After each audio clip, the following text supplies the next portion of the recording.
So Julian, on one of your previous training videos, you talked about contracts, which is such an important part of business in general.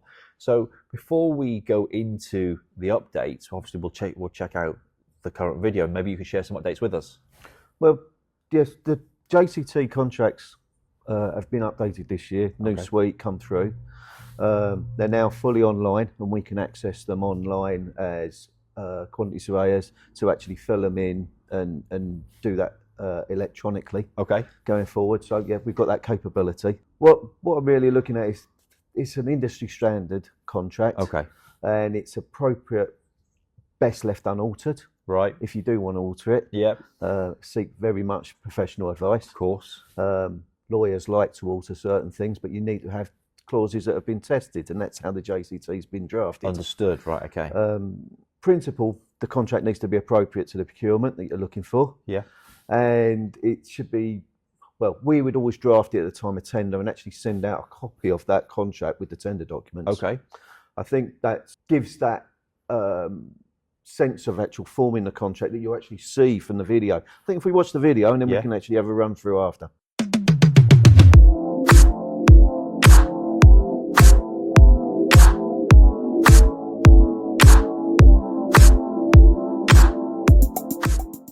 Now, although you can form an oral contract, there's risks associated with this, and failing to put the evidence in writing is probably a failure for you. Now, a forming of a contract can be quite easily and can exist instantly, i.e. it's like buying a cup of coffee. Alternatively, there needs to be a long negotiation period, and this will end up in an end contract. Now, in terms of offer is a promise to enter into a contract. It needs to be specific, complete, capable of acceptance, and intended to be bound by that acceptance. It can be expressed or implied, and offers can be terminated prior to acceptance, either by lapse, withdrawal, reflection, death, failure, or condition precedent. Now, acceptance is an offer which must be accepted to create that contract. It is final and unqualified, and there should be no variation to any previous offer or terms. It must be communicated in writing or conduct, and both without seeking to make change. That is a counter offer if you seek to make change. Intention to create a legal relationship means that the parties must intend to actually create a legally binding agreement, which is presumed in commercial dealings. This can be done without any express wording, i.e. subject to contract or heads of terms, letter of intent, or memorandum of understanding. These all prohibit that intention. In seeking to have your restaurant, bar or cafe fitted out, you'll need to enter into a contract via this process of offer, acceptance, consideration and intention. In seeking to receive offers, or tenders as more commonly known through the construction side, it's important to consider your formation of that contract.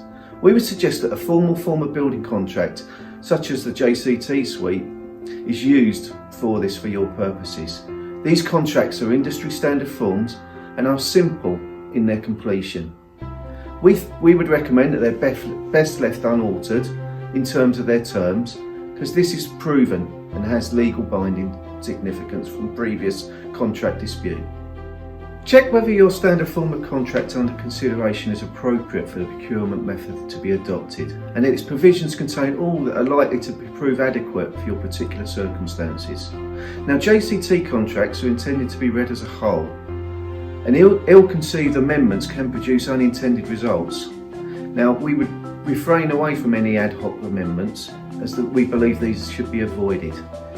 Where any amendment is considered necessary, it should be done with an appropriate professional advice, usually through your solicitor or maybe your surveyor consultant.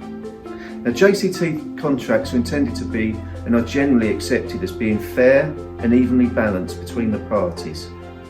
Experience has brought us to draft a proposed form of contract at the time of going to tender. By doing this, it sets out the terms of the actual proposed contract at the time that the contractor is making his offer and submitting their prices. All their prices, therefore, are deemed to be inclusive of the contractual terms that have been suggested. When the form of contract is with the tender, unless qualified, then the terms are deemed to have been accepted. With acceptance of the offer, and then consideration being made by the client in terms of making payment, this is said to have formed a contract in performance. And so even though the contracts are unsigned, if we've had offer, acceptance and consideration with an intention to enter into contract, then the contract is said to be performed in performance. Can you give us an insight into some of these new updates? Well, I think what you're really looking at is the design liability and risk. Okay. Allocations have changed. I think you're looking at how you subcontract Right. and the process of subcontracting. You're looking at payment clauses, slightly altering.